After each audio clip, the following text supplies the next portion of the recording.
আসসালামু আলাইকুম। মই আজি আপোনালোকক কচু ঠাৰি আৰু কচু পাত চব্জি বনোৱা দেখাম। নেমু পাতো কেইটামানো লৈ ল'ম তাৰ লগত দিবৰ কাৰণে। গছৰ জলকীয়া লৈ লৈছোঁ ছিগি পিনি। এই দেখিছে না গছৰ কি ধুনীয়া ফুল এজোপা লাগি আছে। কচু ঠাৰিকেইটা ধুনীয়াকৈ বাছি ল'ম। কচু পাতকেইটাও দিম।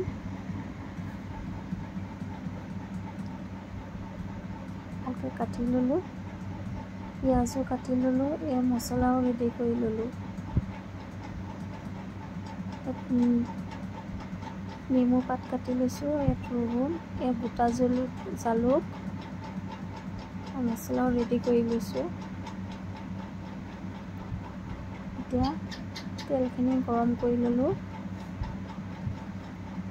প্ৰথমতে দিম শুকান জলকীয়া, পাছত দিম পাঁচফোৰণ। বাতিটোত লাগি ধৰিছে পাঁচফোৰণকেইটা। এয়া পিঁয়াজ ঢালি দিলোঁ। অলপ ভাজি লওঁ।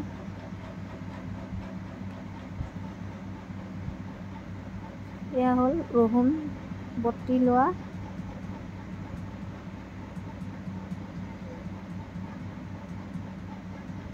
এয়া হ'ল কেঁচা জলকীয়া ফালি দিছোঁ।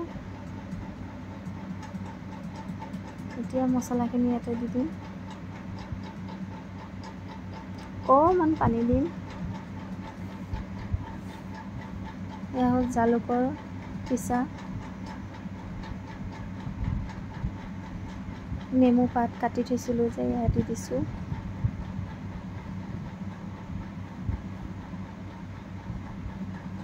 মাছৰ মাথাখিনি ভাজি লৈছোঁ, ইয়াতে দি দিছোঁ। এতিয়া কচু যে বইল কৰি থৈছিলোঁ সেইখিনি ইয়াতে দি দিম।